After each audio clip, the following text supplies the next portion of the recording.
I'd like to start with a story. I was 7 when I discovered that my mother was fat, ugly, and horrible. Up until that point, I had mistakenly believed that she was beautiful in every sense of the word.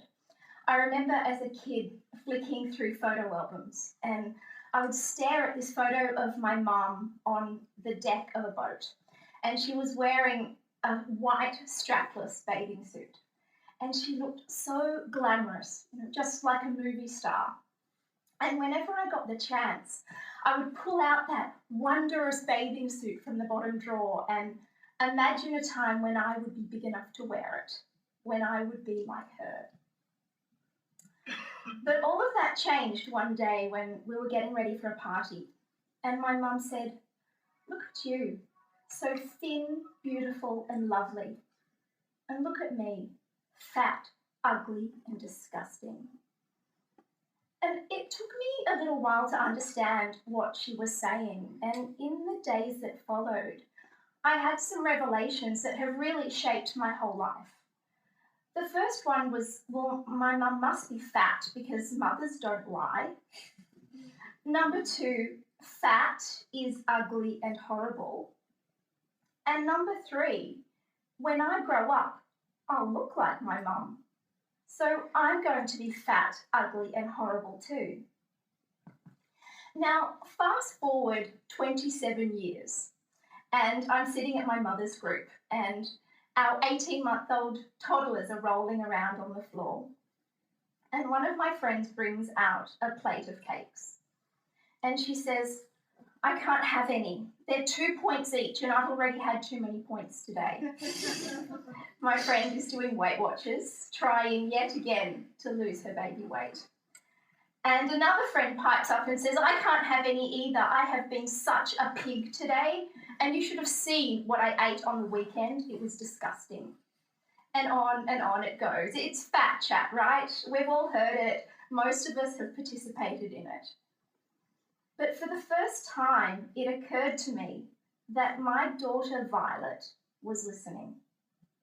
My 18-month-old, before she was old enough to walk away, before she was old enough to question the insanity of it all, was listening to healthy women congratulate each other for losing a couple of kilos or lamenting the fact that they hadn't. At our knee, our children were learning that mummy hates her body, that mummy is too fat, and worst of all, that it matters. And I realised that if I wasn't careful, my daughter would grow up hating her body as much as I hated mine. She would grow up to believe that her thinness and her beauty would define her worth in the world. And she'd let the numbers on the scales dictate the kind of day she was going to have. And I just couldn't allow that to happen. I do not want my daughter's first introduction to maths to be counting Weight Watchers points.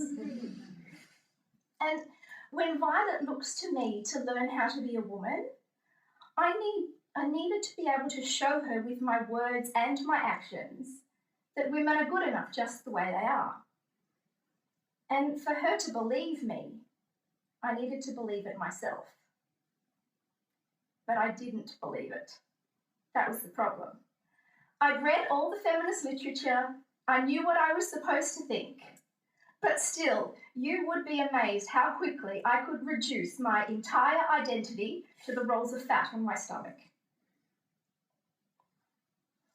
So that's when I decided to research body image, searching for a cure to my own body hatred and also to my friends' body hatred.